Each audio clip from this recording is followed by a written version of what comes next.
Hello and welcome to the Mill. I am your host, Dusty Crane, and today I want to talk to you a little bit about the news, but I kind of want to talk about hosting my first game day, and maybe that will help you out too. But if you didn't already know, if you hadn't seen the news, Jamie posted in the Wingspan Facebook group that the Audubon Society had picked up a story about Wingspan. And if you happen to be in the Wingspan Facebook group, you probably noticed a new group of people that maybe seem a little green to the board game scene. And so I really do think that probably a lot of that, because they link directly to the Facebook group in the article, is due to that feature piece.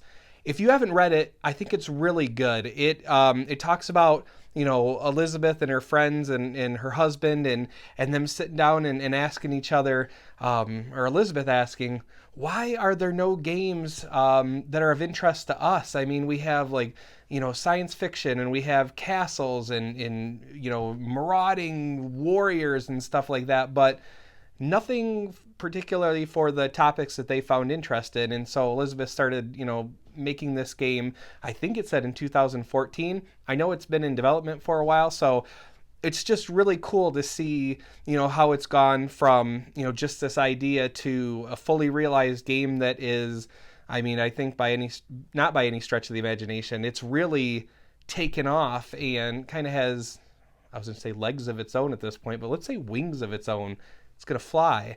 I mean, there's so much demand. It's really exciting to see. So I'm happy for her. But if you haven't read that piece, I'm going to go ahead and put that out there. I guess I should also note that in BGG, I saw people asking, what is Audubon Society? I guess it's a North American thing or a America's thing. And so just if you aren't familiar, I took a couple notes here, so I'm going to peek down. But the National Audubon Society, or Audubon Society, protects birds and the environments that they need through science, advocacy, education, and conservation. So I understand there are other organizations around the globe that do similar things, but around here, that's a pretty significant, I guess, endorsement from, even though it's not really an endorsement, but it's pretty significant that they took notice of this game by identifying that it draws things from, actual bird behavior. So the things you're doing in game or the things that the birds do in game is very similar to their actual behavior.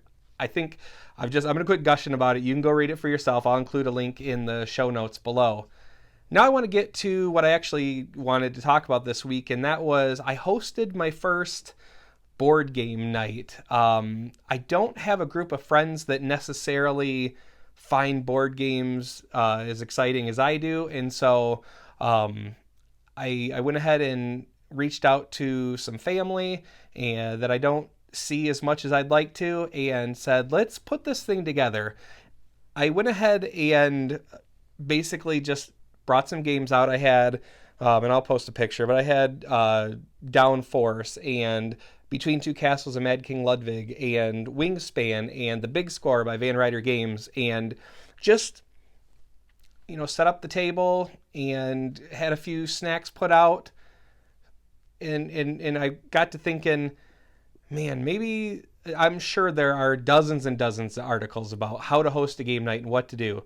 First, probably the most obvious is, if you're doing food, don't do anything that's going to leave gross stains all over your game or mess it up. So maybe hold off on the chicken wings, maybe hold off on the Cheetos. I just had pretzels. I told everyone we're going to do this from 7 to 10, and I'm not going to provide a meal or anything. So eat before you come. I'll have a few snacks. We'll have some drinks, which brings me to another point, drinks.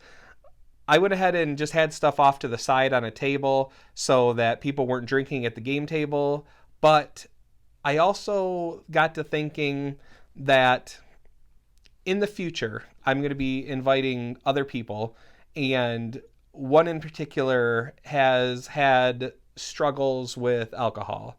And so I let the guys that were present there last night know that I would eventually be inviting this person to come, and that I didn't want alcohol to be a part of our game night. Not because this person I'm inviting is weak or that they are going to relapse as a result of my choice, but I don't even want the temptation there. And so I think that is something that is worth considering when you are planning, what kind of game night you want, is to maybe take into consideration some of the things that maybe your friends struggle with, your family struggles with.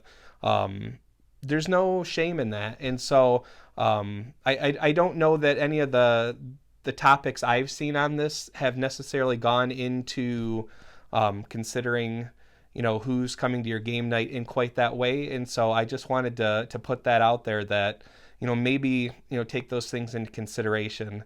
I guess other possible things that you have to be mindful of are, I guess, some of the topics in our games. Some of them are pretty violent. Some of them are not. I know people get all upset about people being triggered or people are, they throw around the term snowflake, and God, I hate that. But, there's nothing wrong with being considerate of things that might bother other people. And so I don't consider that a bad thing. I think it's just a matter of knowing your audience. So that would be another tip I had. But just kind of what happened when the people came over is I just had the game set up and I said, what do you want to play? This was our first game. They're not necessarily gamers, so I just picked something with those games with low kind of barrier to entry, in my opinion, something that I've taught plenty of times before.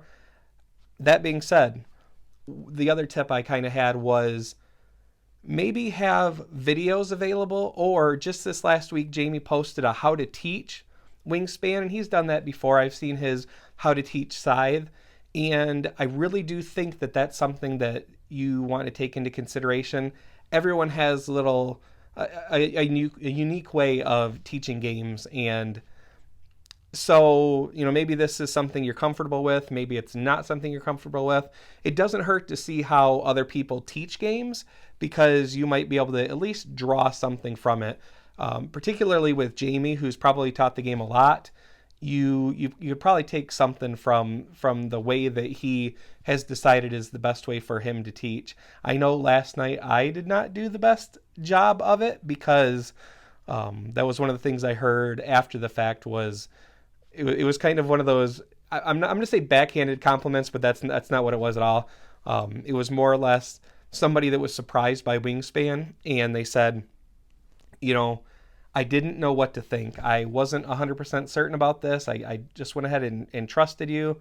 When you started describing the rules, I was just like, wow, there is a ton of rules, and I realized that I probably went into too much detail and kind of got into almost like a little bit of a strategy talk too. And when you go for goals, or the end of round goals, and when you worry about your bonus cards, and it was just a lot. So maybe go ahead and check out some of that. Or maybe you're just a natural teacher. Maybe we just need to get you a camera so you can be the next Rodney Smith. Not that Rodney Smith needs to be replaced, because he is incredible, but maybe some competition. Maybe we don't just depend on friendly Canadians to teach us board games. Let's branch out. But no, Rodney's awesome. So I realize that might come across wrong, but let's see, what else do I have here?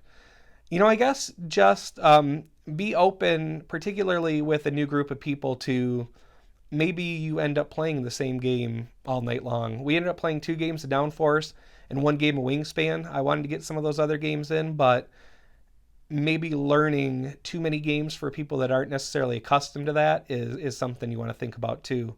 I would love to know if you have any tips for me, if you have discovered a great way to teach games. Maybe it's just like I've heard, start with how you win the game. In Scythe, it's about money. It doesn't necessarily mean you get all 6 stars out first. It's about how much money you have. These are the ways you make money.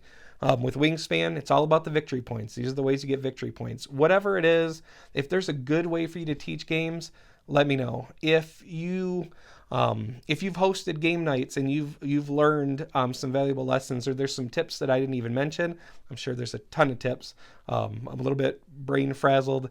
That's behind the scenes stuff, just getting everything together for this. But yeah, I would love to hear, if you regularly host game nights, some lessons learned. I saw Jamie mention definitely have a start time and an end time and be pretty strict about it. I wasn't strict about last night. We ended up running over a little bit of a half hour and maybe closer to an hour, and that was kind of inconsiderate of the other people in the house. But yeah, just let me know what your good experiences are. Maybe some lessons learned, and if you checked out that Wingspan article in the Audubon website, let me know.